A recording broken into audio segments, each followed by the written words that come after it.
In this tutorial, we will be making a Las Vegas dice app from scratch. Dicey is a fully fledged app that you can run on your phone to settle any score and satisfy all your gambling needs. Over the course of this tutorial, we will first design a fairly complex layout and then show you how to write the Java code so you can roll the dice and give Dicey that authentic Las Vegas feel. Now let me run the finished app in an emulator so you can see what it's all about. When I tap on the custom app icon, it will bring us to the main screen. In this layout, we have the logo up top, and in the middle we have the two dice images. And at the bottom we have a button that we can press to change the dice images displayed on screen. The Dicey app is an ideal app to get you started on Android development because it brings so many things together when you build it.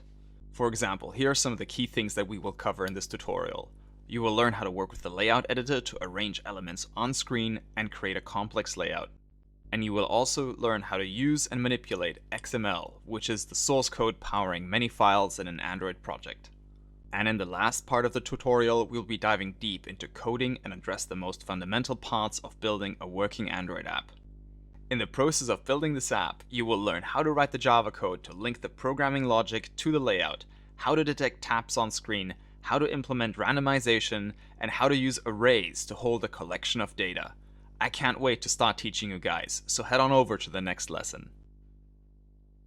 In this video, we're going to create a new project, work with the theme editor, and download the graphics for the Dicey app. To create a new project, we're going to use Android Studio's setup wizard. You can do this from the splash screen, or if you've got a project open, just go to File, New Project. Set the application name to Dicey with 2 E's. For the company domain, you can have any value you want. This is only important for apps that you're looking to publish on the App Store. I'll leave mine as londonappbrewery.com, but you can use the name of a domain that you own or use your full name instead. For the project location, you should save the Dicey app to your projects folder that we set up. Remember, if you're a Windows user, this projects folder should be directly on your C drive. Then click Next to go to the next step in the wizard. Now Android Studio is asking us about the target devices. You can leave the default value for the minimum SDK. Here, we are specifying the oldest possible device that can run the Dicey app. In my case, the default is set to API level 16. Reading the little note from Android Studio, we're informed that based on the current usage stats, Dicey will be able to run on 95.2% of all Android devices in the world. So if you're setting the minimum SDK for API level 16, you've pretty much got all the phones out there covered. Click Next. And now Android Studio's wizard will give you a choice of a bunch of starter templates for our app. Out of all these starter templates, select the empty activity. It's pretty cool that the team at Google included these templates, since it really helps save time when you get started and want to include some specific functionality. Click Next again, and here we can leave the activity name and the layout file names with their default values. Now, one thing that you'll notice is that this screen has a tick box next to backwards compatibility. And what this means is that we're going to be making our Android app and using components that are backwards compatible to older devices and older versions of Android. And as you're building this app with me, you'll notice that the backwards compatible components are quite easy to spot because they'll all have app_compat in their name. And now click Finish. So you and I have to be patient now while the Gradle build tool sets up our project. You can monitor the progress at the bottom of Android Studio in the status bar. Once the project has finished building, we should be dropped off at the mainActivity.java file, and all the red underlines on the text should disappear. Now let's check out the activity_main.xml layout file to see what our app would look like at the moment. This is the layout template that's been given to us by Android Studio's setup wizard. You can also find this layout file under App, Res, and then Layout. Now what you see on your machine at home may not exactly match what I've got on my screen right now, depending on when you're watching this video. The layout template is generated by the setup wizard, and with every version of Android Studio, Google seems to be making small tweaks to the templates that they're including. So the layout template generated with Android Studio 2.3 is not the same as you'd get with Android Studio 2.1 or Android Studio 3.0. But don't worry. We're going to edit the layout so that both you and I will be on the same page in a few steps. If you click on Design at the bottom of the screen, you're going to switch to the design view for this file. And we can see here that the setup wizard gave me an action bar in our template. The first thing I will do is change my theme to get rid of this action bar at the top. In the project pane on the left, expand the directories until you see a file called styles.xml. With the project pane displaying the Android view, you can find the styles.xml under app, res, and then values. The styles.xml file configures the overall style of our Dicey app. We can edit the code in this file directly, but you can also see that Android Studio is encouraging us to use the so-called theme editor.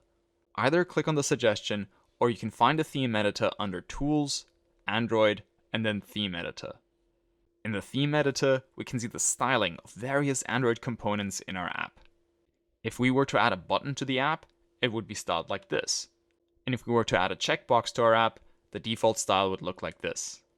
The look of all these components, from buttons to progress bars to switches, will depend on how we've configured our theme on the right-hand side.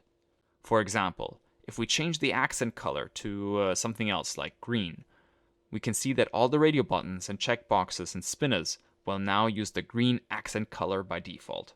And we can also change the parent theme by choosing a different one from the dropdown. The parent theme is just a theme on which the theme of our app is based on. Go to Show All Themes to bring up a new window, and then narrow down this list by putting in a filter. We only want to display themes in this list that do not have an action bar.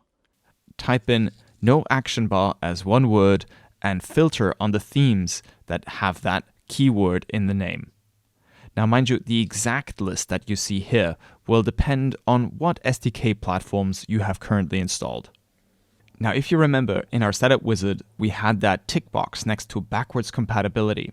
So even though there's quite a lot of themes here to choose from that don't have an action bar, we should stick with the app-compat family of themes. That way, the backwards compatible theme will play nice with the other bits of our app. I'm going to go ahead and choose the app-compat light no action bar theme. But you could also choose the app-compat day-night no action bar theme, or just the simple app-compat no action bar theme listed there right at the bottom. After you've chosen your theme, click OK and navigate back to the activity_main.xml layout file. We should now see the action bar disappear in our preview. And if we navigate back to the styles.xml file, we can also see that the style.xml file reflects the changes to the accent color. And not only that, the parent theme is now also the one that we chose in the theme editor. In my case, I chose the app-compat.light.noActionBar parent theme.